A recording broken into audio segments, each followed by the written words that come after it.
Hi, everyone. Welcome to our weekly BrightID AMA. We've been talking about the topic of sponsorships and subscriptions. This is a topic I think we've had before in a past AMA, but this is something we've been thinking about recently with certain apps, how they're going to sponsor users, how BrightID is funded as a public good. So I think we can continue that conversation. So we had a little bit of conversation before I started the recording, so I can sort of recap that. Basically, for sponsorships, everyone in the BrightID ecosystem needs to be sponsored. They only need to be sponsored once. It's typically by the app that brings them in. And then, so apps have a supply of sponsorships, and then those get burned when they bring a new user into BrightID. And that's a good way, if BrightID grows and there's lots of app users, then that really helps to fund BrightID in the long term. But some of the questions we were having was, what's the best way for apps to manage that? How do you manage your sponsorship buying and assigning? And then there's like the other thing that we add into the mix is that there's also subs, which are a stream of sponsorship. So you can buy like this stream of sponsorships that grows exponentially over 6 years. The stream just gets bigger and bigger over 6 years. And so it can match if there's a startup with exponential growth, it can match that growth. So you just buy subs, and then you get this stream of sponsorships. So we've been talking about ways to streamline this. We want to make it easy. I mean, apps, just like the apps that we've partnered with, we noticed that they're very happy. They understand that BrightID needs money to continue. They're very happy to give us money. They don't really want to learn a new process typically of like, okay, this is how I, sponsor my users and like keep buying sponsorships and assigning them to the app and stuff like that. So anything that can streamline that, or like I remember Philip talked about before in the early days when we were first designing sponsorships and subs before we even launched it, Philip kind of predicted, well, there's going to be some sort of like service that does all this work for them. You just give the service some money. You say, okay, our budget is $10,000. Here's $10,000 in ETH. You just make sure, like your job is to make sure that we always have enough sponsorships for our users. We don't want to have to know anything. So how relevant do you think that still is, Philip? And maybe you want to, since I'm doing all the talking so far, maybe you want to bring up some of the other points that we were talking about. Yeah, I mean, my point in general is I think that a lot of communities will not want to deal with more complexity and an additional token that they don't already deal with. Especially, we think the DAO space is great for this. I think DAOs are going to get less and less technical. That's sort of already happening. So like someone has to build the technical part, but like with Snapshot, right, there's all these DAOs that spun up. They use Snapshot behind the scenes. They don't really know how Snapshot works. They just trust that it does work. And we're talking about creating a Snapshot app that lots of different DAOs use. There's no reason that those DAOs need to be highly technical. We know that the best, most efficient way to deal with the usage of SP is on ID chain. It's so much cheaper than mainnet. We would kind of encourage everyone to do that, but these DAOs, they're not set up on ID chain. They, maybe they have a Gnosis, maybe they have a multi-sig on mainnet, but they don't have one on ID chain. If this is the only thing they would do on ID chain, they don't want one on ID chain. They probably they don't really want one person to be responsible, which is kind of like the shortcut that we might recommend. So yeah, just have one person. They don't actually want that. They might be willing to do it, but it's not what they want. They'd like to have it better protected than that. So if there could be some other entity, and you talked about what I used to think. I imagined like the cooperative that you were sort of a part of, a member of, and like they did the work for you. They have they have all the connections. They've got the ID chain, multi-sig. They can do things beautifully and hold the assets of everyone. And they just keep track of, oh, this DAO and this DAO like paid their dues.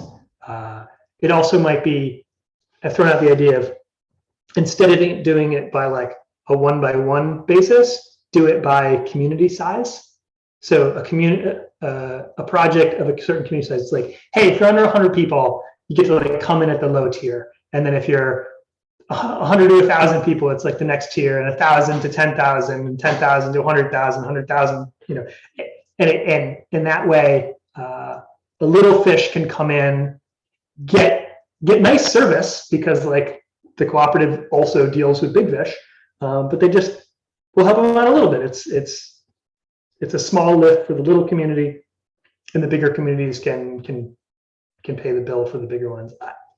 Yeah, that's really interesting. And then if you've got something like that that's collecting on behalf of snapshot DAOs, they could fairly easily, I mean, it doesn't change their operational model much to support other apps too, like basically take payments from another app. It's like, okay, you don't want to mess with topping up your dashboard, like give us some money and we will find the most cost-effective way to spend it on your behalf on SP and subs.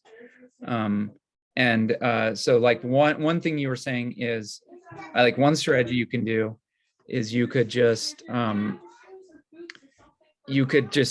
take your budget, use it to buy sponsorships, assign all those sponsorships to your app, and then you're done. You never have to think about it again. And that's nice. But then you don't get well, number one, you might over assign, and number two, you don't get the discount that you get from buying subs. So another thing that we were talking about is, because I mean the multi-sig to manage like sponsorships for a bunch of DAOs, like that makes sense, and then the DAOs can pay their dues. But another option that could be nice, not thinking about Snapchat but thinking about apps in general, is like if you can do anything that's like set it and forget it, rather than like you were saying, have someone that's delegated to do some process like every 6 months or something like that can be kind of annoying to have to keep track of that. So anything you can do where you just set it and forget it. So there's like the temptation of just like, okay, well, I guess overspend. You're like, okay, well, let's just buy enough SP for 10,000 users. And just because, that we think will max out at 10,000 users or something. So you just buy that many. But for a startup, the subs model matches really well because it grows exponentially in case you do. So what we were mentioning that might be really cool is to make it so that, like, change the contract so that you can, when you activate your sub, you can say, okay, whenever these subs generate SP, automatically take them and assign them to the app, because that's the step that you have to do is you basically have to periodically harvest all the SP that's coming out of your sub and then you have to assign them to your app. So that's like the step that people have to remember to do. It's on ID chain, the gas is cheap, but it's still like something you have to remember to do. So if you could have something where it's like, okay, I've got my budget, let's say that it's $5,000, but because I'm doing it the subs way, that stream of SP is going to grow exponentially. So even if we have like exponential growth, the SP stream that we get from that is going to automatically match it, and it will automatically put it, assign it into our app. And so I think that would be really nice. That's probably what I would do if I were a startup. That's what I would want. In the meantime, I don't know. So maybe we should make that change. But like in the meantime, it's like, yeah, you've got to assign someone in your organization to be in charge of making sure that you have enough sponsorships. So anyways, that's what we've been thinking about, is how can we simplify that for orgs. Right, and I'll put it right. The most so far, the most used of anything is Gitcoin with 21,000. So like pretty small numbers. And you could easily go in and buy 20,000 SP today for not a lot of money, right? $3,000. You could buy all the SP that the biggest app has used in a year and a half of use. Hopefully we get a big leg up and the future biggest app is way, way bigger than that. But as of today, like most crypto projects do not have 20,000 users. They wish they did. The Twitter might make it seem like they do, but I've not actually seen a lot of evidence that there's more than 20,000 people using much of anything in crypto. Yeah. And I think part of the reason why we launched subs was because we realized that startups have these aspirations. Like most startups aren't going to make it, but some startups are going to have that exponential growth. And startups are always thinking ahead. They're always thinking, yeah, okay, I'm looking at this SP model. Right now it's affordable because I only have 100 users. But what am I going to do when I have 1 million users? And, right, and my total addressable market is that's like a tiny fraction of that does happen, but it's like doesn't happen to most startups because startups are inherently risky.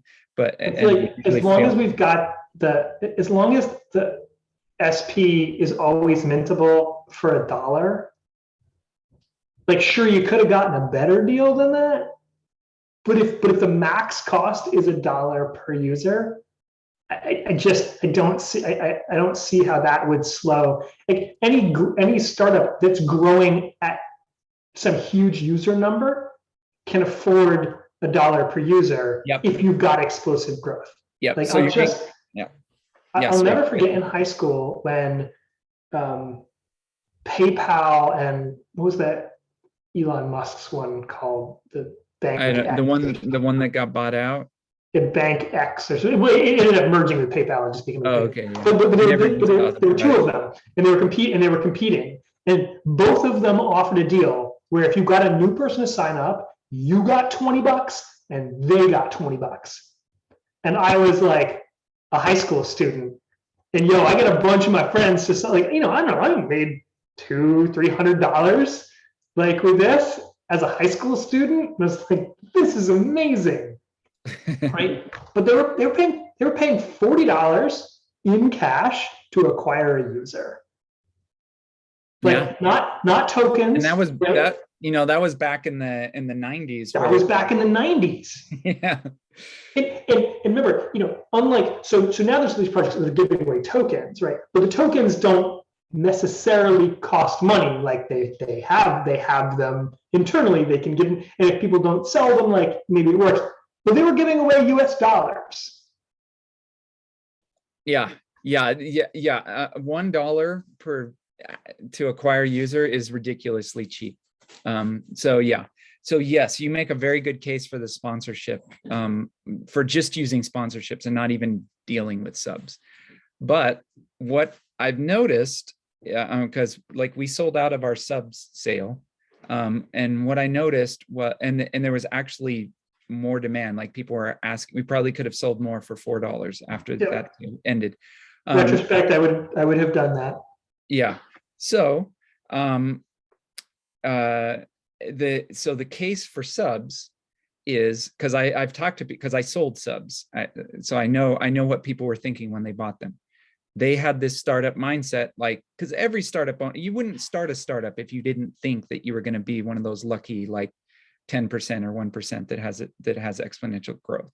Like, so they've got it in their mind. They're like, yeah, that's gonna be me. I need this. Like, I need something that I want to get that discount now because I know that I'm gonna have that explosive growth in the future. And so they see that it's a huge discount. Like subs are a huge discount from sponsorships, and so and they buy that. And the other thing is, if you end up with a pile of sponsorships that you don't know what to do with, they are resellable. You can sell them to other apps that need them. So anyways, subs seem like a really good deal to a lot of people. So So a lot of people bought them, and they're still a good deal if you're okay with, I guess, managing that stream. But what we can do, I think, is have something that is like a little more automated, I guess would be nice. So you can kind of like set it and forget it. You buy the subs. That way, you don't even need to keep track of remembering to assign them to your app. They just automatically do. And then if maybe you can, I don't know. So the downside of that is, so I guess that it depends on what you're trying to do. If you're trying to be if you're going for the ultimate flexibility, then what you should do is probably buy subs, activate some of them, keep some of them so that you can see kind of what happens. If you end up needing more, you can activate more. It's kind of this weird trade-off because subs themselves have this exponential growth in the stream. So if you wait, it takes you longer to get to like the really juicy part of but the funny thing is, like, most people bought subs and then never activated them. So it's like, I think people like flexibility, which is it's good for us because it means that we don't have to deal with like a huge overabundance of sponsorships. Like, sponsorships are still selling for 20 cents because there's not like this like the market is not glutted because people have not activated their subs. So it's worked out fine for us. I think we should still sell subs and tell people why they might want them. I think there's still going to be people that want them. I think we should try to make it so that there's liquidity for them. We had kind of a plan that we've been kicking around in B main, because B main has a lot of so we don't have a lot of other assets, but we do have a lot of subs, and we have a lot of Bright.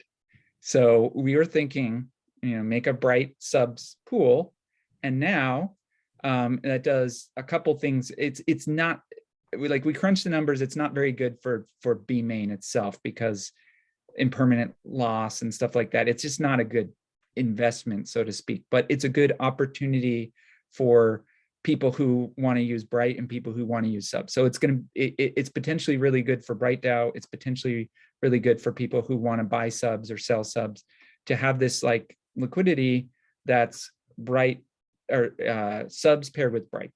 And so what that does is it allows you to, if you want subs, you kind of go through this route where you buy the sub, but it goes through Bright to buy it. And then so that would lift the price of Bright as people are buying subs. It allows people to sell subs, although, like I said, I don't think there's going to be that many people selling subs. I mean, I think there's a few people that have been sitting on their subs and like waiting to dump them, but I think that those people will quickly go away, and then it'll be replaced by actual buyers of subs. So I think, I don't know, we're still toying with that idea, but I think, in the past year, a lot of people have asked, like, where can I buy subs? Like, people find out about it and they find out it's a good deal, and there's just no place to buy them right now. And that's kind of a problem. So we have the opportunity to fix that problem. Yeah, you can buy them. There is a pool. They cost about $10 a piece. Yeah, but it's tiny. Like, how many could you get out of that, and still without them going to $20? 1,000. So I looked. I think you could buy 1,000 subs from there. I didn't realize it. I looked yesterday when you mentioned a prospective buyer. And it was. Let me see. Let's see if it's still here. Let's see. So they could buy 600 subs for approximately $6,000. Yeah, I think it pushed it to like $11 in the corner. Oh, okay. All right. So if I put this over to DAI, and I put stop. So 600 subs would cost $6,600. Okay, not bad. Only pushes it up 10%. Okay. Yeah. So right. There's subs for sale at a reasonable. There's enough. The thing is, it starts at $10, and as of right now, there's no, because it's a it's a V3 pool. So it starts at $10. So you can't sell any right now. There's only $60 worth of the buy part of that. But if someone bought $6,000 worth, well, then someone else could sell. Mm-hmm. Mm-hmm. So, right, yeah, Gitcoin could go on right now, and for a $15 transaction fee, buy $6,000 worth of subs. Okay, nice. Okay, so it's not like we need to set up this pool, but it's still an interesting idea. It hasn't been like so super compelling that it's like, oh, we need to do this right away, but it's an interesting idea. I think Philip had the idea originally, and we've just been kind of kicking it around, deciding whether it's worth it. For question I should know the answer to: can you activate a sub on ID chain? Yeah. Okay, you can activate and claim and do everything on ID chain. That's what you should do. That's gonna save you gas in the long run. So is to just like bridge them over. So if Gitcoin really wants to buy them, should they be buying them on ID chain? No, subs. What they should do if they're gonna buy subs, buy them on Ethereum mainnet and then bridge them over to ID chain and activate them there. That's the best way. That way, as their flow comes in and they assign them, they can do that all on ID chain where gas is basically free. That's what you should do. And they're not going to buy them there because they're not for sale. Well, they're just not for sale on ID chain. I used to have but I think for 6 months I had put up, so personally put up some subs and DAI there, and no one, like literally no one was buying them. So I was like, okay, there's no point in doing this. So I took it down. Okay, so you just removed it. Right. And also because I wanted the bright rewards for my subs. So I wanted to farm my subs. So which is another reason why people aren't activating them, because they're farming them right now. So yeah. What needs to happen in order for Gitcoin to take this action? I mean, we just need to, they've got the budget for it. They've got the go ahead. So we just need basically to delegate to some. I think that's what we're working on now, is figuring out who we're going to delegate to. It could be me. Yeah. To buy the subs and then assign them. The other thing for Gitcoin specifically, prior to their next round, they really should have a few thousand SP assigned to their context. Yeah. Yeah. Not 600. So really, no, yeah, right. If I were advising them to spend $6,000 on BrightID, I would say spend $1,000 on SP because you fill up the tank right now, and yep. and 5,000 on subs for doing in the future. But they need it now. Right. They can't wait. I agree. Yeah, that's what I told them. I said the timing of this, because like the influx of users for Gitcoin comes in spurts. And so, it comes when the grant rounds come. So we need to have some extra ready to go before the next grant round starts. So. I would totally advise spending, go ahead and spend 2/3, 3/4 on subs, but get a chunk of SP right now and assign it, because you gotta be ahead. I mean, I even have the numbers about how many they've added in the last couple of rounds. Let's see.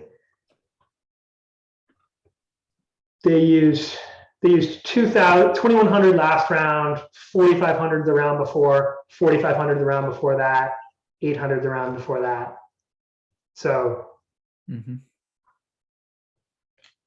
Yeah, and there's interesting things about how the sponsorship model might pan out in the future. So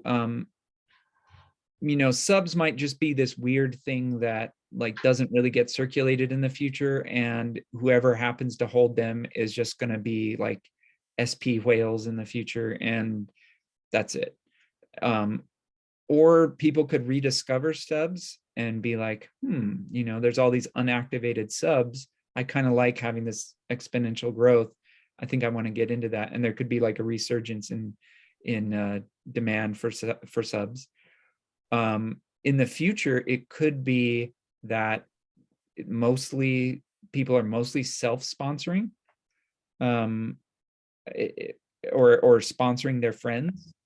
So imagine that, let's say, my son gets old enough that he's starting to mess around with Ethereum stuff and needs to get verified for things. And so he needs a BrightID and he's going to get sponsored. I could just sponsor him. I don't need to wait for an app to do it. So that could become the norm, where you kind of like pay to sponsor people, or you sponsor yourself. So yeah, we don't know how it's going to happen, but I think that the basic idea. There could be What's that? perks to there could be perks to sponsoring people. Right? Yeah.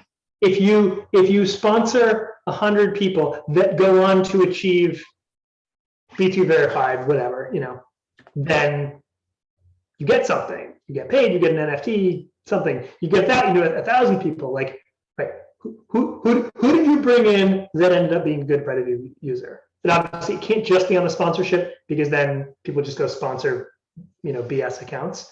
But as long as we gate it with a verification that we believe in, great. And we'd be like, you are the top sponsor in the world, either you personally or like you application. Yep. Yeah, definitely. And so one of the reasons, there's a couple of reasons to keep apps in the loop. One, and I think the biggest thing is like delegation and also visibility for that app. We're revamping our apps tab in BrightID so that it looks more like what people are used to when they're looking at like an app store. And also it's going to show a lot more information about each app.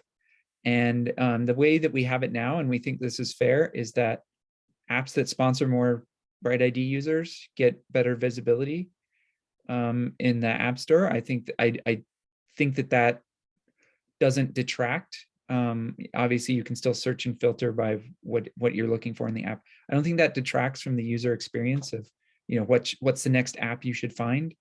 I think the app that's sponsoring people, maybe that's fine if that's the next one that you find. So I think finding the big apps like Rabbit Hole and Gitcoin, I think that's fine to have those at the top. So here's a funny thing. All right, so some objectionable app comes along. So right now, the objectionable apps don't make it on to the registry. Like, they work with BrightID, we don't stop them from working, but we don't show them off.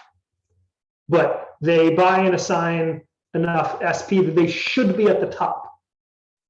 It feels funny for us to like censor them when they should be at the top. Yes. When they would have been at the bottom, hidden, whatever, who cares? But like, dude, they bought 1 million sponsorships. They are the #1 app, and we're not showing them. Yeah, so that brings up an interesting question of like the registry, because right now it's centralized. But ever since we created this centralized app registry, I have it in the back of my mind of how we might move to decentralized, and like a curated list, using decentralized techniques to allow kind of community input to curate this list of apps. But the interesting thing is, what should be the guidelines? And we have some, but those are still kind of like sort of in flux. Like, we haven't had, I think there was one app where we were kind of we were worried about it. We had to do some extra diligence with that app because there were some red flags with that app. So we did some more research and we looked into it. And again, this is right now it's centralized, like it's basically core team that looks at every app to make sure that it's appropriate to be on the app registry. And so we looked into this app, and eventually we decided, okay, yeah, the red flags were communication problems, because like it was mostly for Chinese users, and like we needed to get some we need to figure out, we needed to rely on some people to help us understand what it was, the app was really about. But once we did, we realized that it was okay. We could put it on our app registry. So yeah, right now it's centralized, but it'd be cool to have like a decentralized process of deciding what apps can or can't be on the registry. And then when it comes to sponsorships, it's basically, I mean, that's just who gets to sponsor and who can use sponsorships. That's pretty much decentralized. So yeah, if some like app that's a scam even wants to sponsor people that are real BrightID users, like that's, I guess they can still do that. It's kind of weird, but they won't show up in the app registry, but they can still sponsor people. Right. And we tried to build from the beginning, we always had the mindset of like, right, an evil actor, right? What would happen if an evil actor bought all the subs? Like, would that, does it break BrightID? And we decided it didn't, which is part of why we thought that model was acceptable, because a bad guy could have them all. Yeah, so we still need some sort of like outside curation to like keep the bad guys from owning, like you don't get to own BrightID by owning sponsorships. So there is an interesting thing in the governance model of ID chain. So ID chain, the default delegation on ID chain, and again, BrightID is not strictly attached to ID chain, like it's not so tightly coupled to ID chain that it couldn't move its consensus method for BrightID nodes to something else. But right now it's using ID chain. In the ID chain model, the amount of voting power that you have as a validator is based on the square root of the number of users you sponsored. So although we haven't right now, this is only in theory. This is the future, because right now, like the apps aren't voting for validators. The validator pool is voting for validators right now. It's using, we're still in the proof of authority stage of ID chain. But the next phase of ID chain is where apps, or actually it's not apps, it's users. It's each BrightID user gets to vote. But because most BrightID users, most people don't want to vote on things, and they don't want to do the research, and they don't care. So the default delegation is to the app that sponsored you. You can take that back. So it's like liquid democracy. You can take back that delegated vote. So those are who gets to elect the proof of authority validators, is and the people who are allowed to be the block producers in ID chain. That's voted on currently by the current set of block producers, but in the future it will be by everyone who wants to vote, every verified BrightID user. But your default delegation, if you don't change anything, is to the app that sponsored you, but they get the square root of that. So it's kind of like how the UN works. In the UN, the voting power of China is equal to this square root of 1 billion citizens. And that's how like they allocate the voting power in the UN. So ID chain follows that model. And so if you don't change anything, then like if there's like some big bad scam app that sponsors 1 million BrightID verified, and again these have to be verified BrightID users. You can't just like sponsor civils. If they like manage to attract and sponsor like 1 million real people, they're only going to get 1,000 voting power. So they can still going to be really hard for them to overwhelm the system. Yeah. Adam, question about that, and also relates to the snapshot strategy. When we say verified in this, what do we mean? And is that an adjustable parameter? That's a really good question. And who gets to decide when that changes? So I was having a simple question. Today in the snapshot strategy, what does verified mean? Is it looking at meets? Today it's using meets. But and if we want to change that, what is?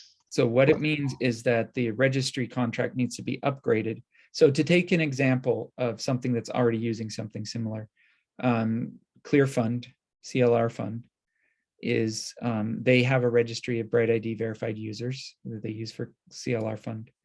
Every time they do a new round of voting, they make a new registry. And so what you can do is you can take that opportunity to upgrade. So here's what an upgrade path would look like from a user standpoint. So from the software standpoint, it's just you make a new registry contract that requires a different verification. So I can say, hey, I want B2 10 plus. Yeah. So from a user standpoint, when I go to do my next snapshot vote, I have to go and like re-sign a transaction. So instead of like, I have to basically re-add myself to the upgraded registry. So if I don't have that new verification that it's looking for, I don't get to vote anymore. Basically, that's how it looks from a user flow. We also want the reason why you should do that, why you shouldn't have like a permanent registry, and this is why one of the reasons why I don't like proof of humanity is the registry is too freaking permanent. If something changes, like things need to expire, things need to be recoverable, things need to be revocable, things like that. And maybe they'll figure out ways to solve this problem, but like you really want BrightID verifications to expire. You want, like, if for some reason you figure out, hey, that wasn't a very good verification, we need to upgrade ASAP to this better verification. All the old verifications expire at some point, and then you can easily upgrade to a new type of verification. So that's what we always try to do, and that's what we're doing with Snapshot. And so I guess we should do the same thing with ID chain voting. Is you have to keep your verification up to date, otherwise you lose that voting power. Adam, going back to the snapshot, with multiple DAOs, perhaps all using the same snapshot strategy. Yep. So I assume the first one, it's a meets-based snapshot strategy. Yep. Right. We know that long-term, that's not going to be the answer for anything. How problematic is it? Say we get 30 different DAOs all using that snapshot strategy, and what's it going to look like to say, hey, we're going to move on to the next verification level? How does it look for the ones that want to make the move, and how does it look for the ones that don't want to make the move? Okay, so if you don't make the move, you just stick with the old registry. That's fine. If you do want to make the move, then you just upgrade your individual snapshot strategy to point to the new registry. That's it. And then you send people to the new, there's a new front, there would be a new front end for it. And how does so right now the context is called Snapshot. Is it going to be a different? That's the app name. Yep, exactly. So yeah, exactly. So there's one called,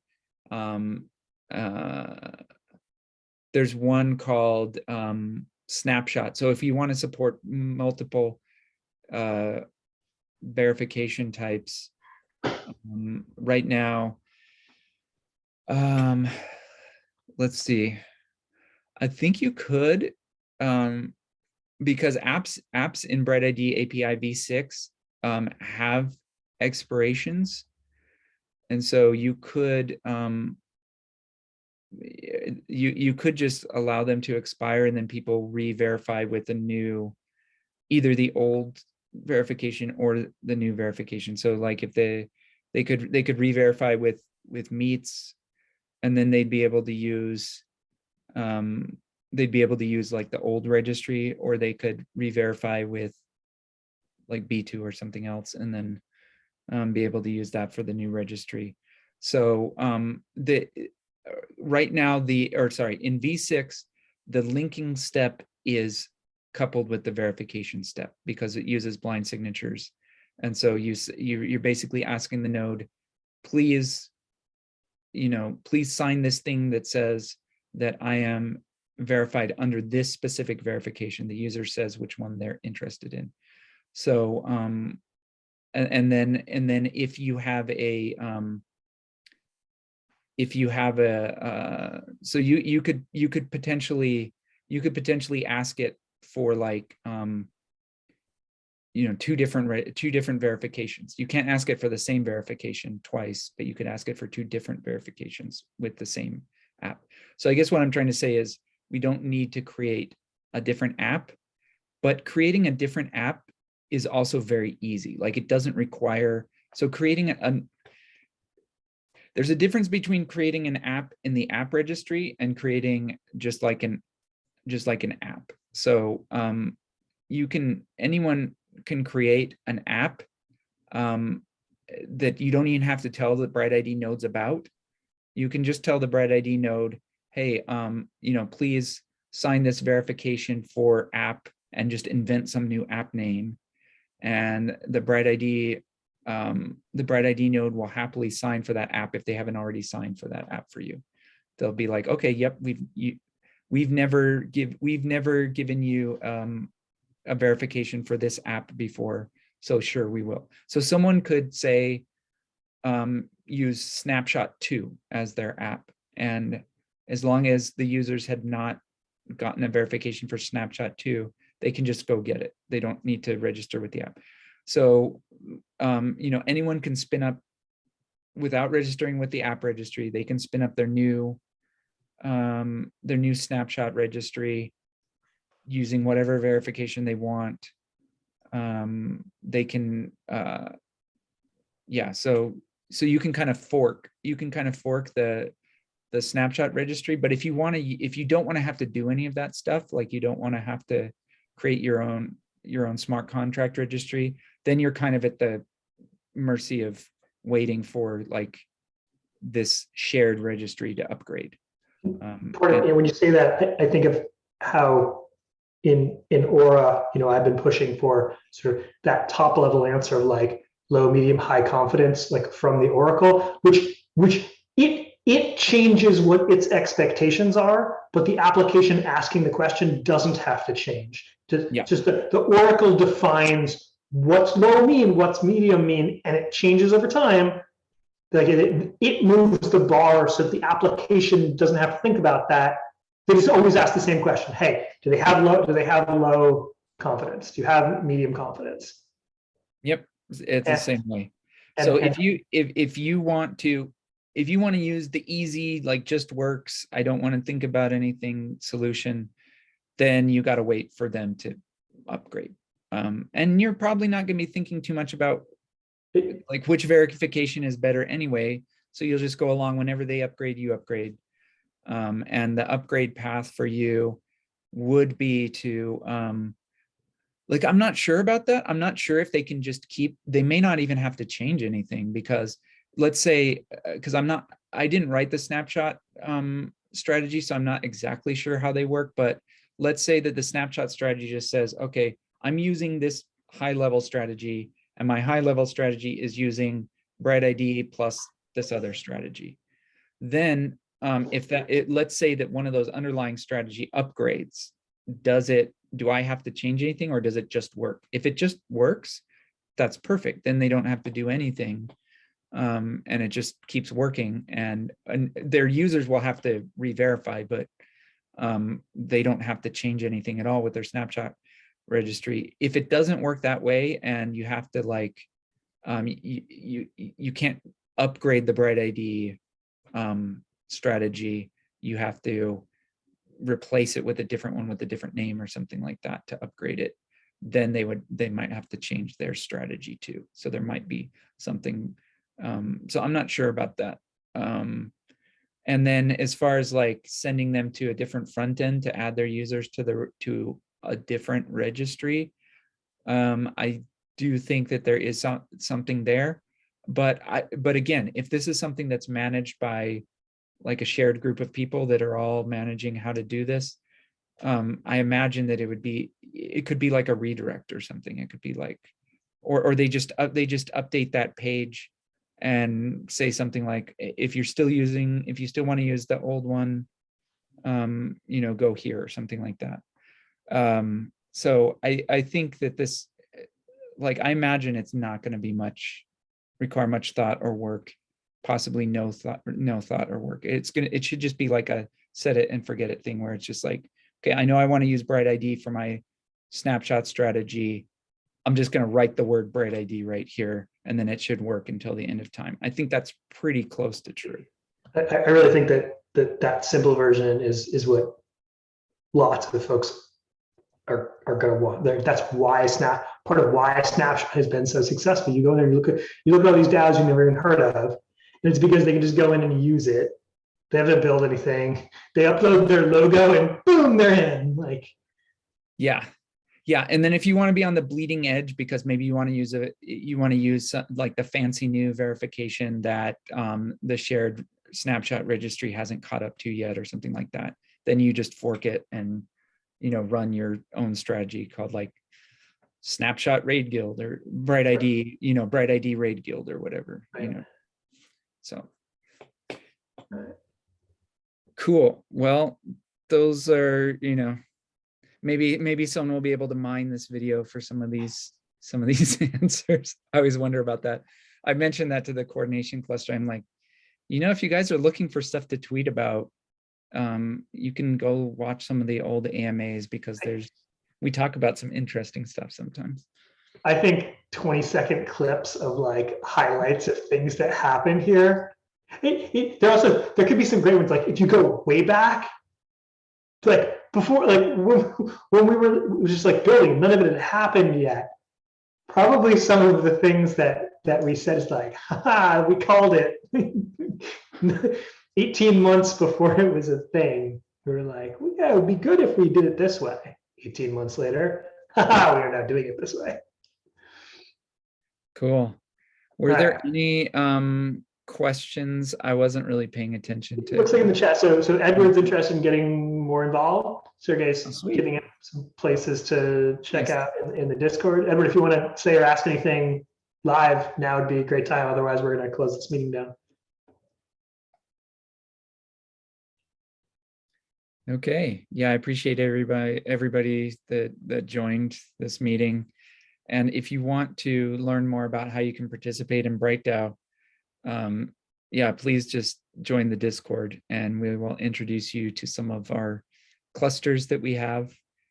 And basically we have a cluster for every type of thing you might want to do to help BrightID. So anyways, go have fun, play with BrightID, play with some apps, and we'll see you guys at the next AMA. Pete. Bye-bye.